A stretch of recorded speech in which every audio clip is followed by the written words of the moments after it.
Saudara, sepekan pasca banjir dan longsor, banyak daerah belum tersentuh bantuan. Sebagian kepala daerah di Aceh dan Sumatera mendesak pemerintah pusat untuk menetapkan status bencana nasional. Korban di daerah terisolasi kini sangat menantikan bantuan.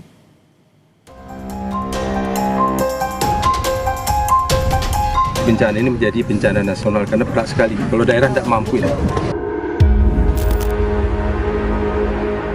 Sepekan pasca banjir dan longsor menerjang Aceh dan Sumatera, distribusi bantuan bagi para korban belum merata. Putusnya akses jalan berimbas pada beberapa daerah terisolasi. Kondisi ini dikeluhkan oleh kepala daerah yang mulai mengalami kesulitan membantu memenuhi kebutuhan korban bencana. Pemerintah Kabupaten Aceh Utara menyatakan ketidaksanggupannya menangani bencana ini sehingga meminta pemerintah pusat serius dengan banjir dan longsor di 3 provinsi, Aceh, Sumatera Utara, dan Sumatera Barat. Sejumlah kepala daerah mendesak pemerintah pusat menetapkan status bencana nasional. Satu kali suruh pakai payung, datang ke dalam air, supaya masyarakat mencaci saya. Kenapa mencaci? Supaya pusat tahu bahwa di Aceh Utara ini ada banjir. Terisolir itu ada 97 desa yang hari ini belum terjangkau. Kalau untuk beras mungkin tidak ada lagi, tinggal hanya hari ini dan besok. Gas dan kebutuhan yang lain ini memang sudah sangat menipis. Karena apa? Karena jalan akses kita terputus. Bahwa bencana ini menjadi bencana nasional karena berat sekali. Kalau daerah tidak mampu ini menangani kebencanaan. Kalau menurut kami bermohon kepada Bapak Presiden supaya bencana besar ini dapat ditetapkan sebagai status bencana nasional. Itu memang benar barangkali apa yang disampaikan oleh Bapak dari BNPB, tapi khusus untuk Kabupaten Nagan Raya sampai saat ini itu belum ada bantuan dari pemerintah pusat yang kami terima. Menteri Sekretaris Negara Prastio Hadi menjelaskan alasan pemerintah pusat tidak menaikkan status banjir dan longsor Sumatera serta Aceh sebagai bencana nasional. Selain banyak pertimbangan, Mensesnek bilang bantuan dari pemerintah saat ini sudah masif. Semua sumber daya juga sudah dikerahkan ke lokasi sehingga untuk status bencana nasional belum perlu. Berkenaan dengan masalah status itu banyak pertimbangan dan sampai hari ini pemerintah merasa bahwa dengan penanganan yang cukup masif, semua sumber daya nasional dikerahkan, nah itu sementara pilihan yang diambil. Hingga Rabu malam, 3 Desember 2025 per pukul 20.00 waktu Indonesia Barat, total korban jiwa akibat bencana banjir dan longsor di Sumatera serta Aceh mencapai 770 orang. Sementara 463 korban masih dalam pencarian. Masifnya korban akibat bencana banjir dan longsor yang menerjang Sumatera dan Aceh, DPD RI mendorong pemerintah pusat menaikkan status bencana itu jadi bencana nasional. DPD mengingatkan, setiap kebijakan yang diambil harus tetap mempertimbangkan aspek ekologi, berkelanjutan agar peristiwa serupa tidak terulang. Dengan beberapa indikator yang kami dapatkan, korban yang cukup banyak, kemudian lintas, kemudian infrastruktur rusak, dampak dari itu juga luar biasa meluas, maka harus dipertimbangkan ini menjadi bencana nasional. Itu saya sudah sampaikan beberapa hari yang lalu. Banyaknya daerah yang masih terisolasi, kecepatan distribusi bantuan sangatlah dinanti. Keterbatasan pemerintah daerah menembus daerah terdampak perlu terus didukung armada pusat agar tak ada korban yang justru menderita karena tak kunjung dapat bantuan. Tim Liputan, Kompas TV.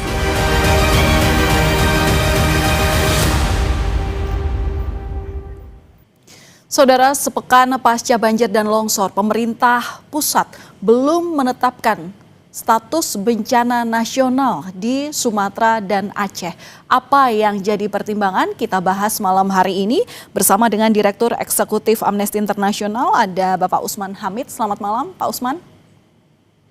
Selamat malam, Kompas TV. Ya, sebelumnya kami juga telah mengundang Bupati Aceh Timur, Bapak Iskandar Al-Farlaki, tapi memang belum dapat tersambung. Pak Usman, saya ingin tanyakan kepada Anda, apa yang membuat Amnesty International mendesak pemerintah untuk menaikkan status bencana dari provinsi menjadi nasional? Yang membuat kami mendesak pemberlakuan keadaan darurat nasional adalah karena bencana itu meskipun terjadi di daerah, bukanlah bencana daerah, melainkan bencana daerah akibat kebijakan nasional. Yang kedua, kalau kita lihat dari segi jumlah korban, sudah banyak sekali dan angkanya bertambah dengan sangat cepat dari 100, 200, 300 sampai sekarang sudah di atas 700. Begitu pula dengan harta benda masyarakat.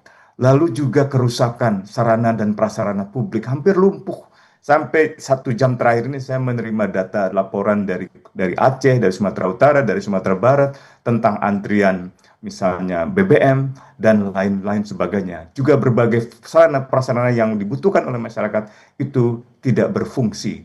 Lalu juga cakupan luasnya. Cakupan luasnya kalau kita bayangkan dari Provinsi Aceh, Provinsi Sumatera Utara, Provinsi Sumatera Barat, coba bayangkan negara Singapura itu.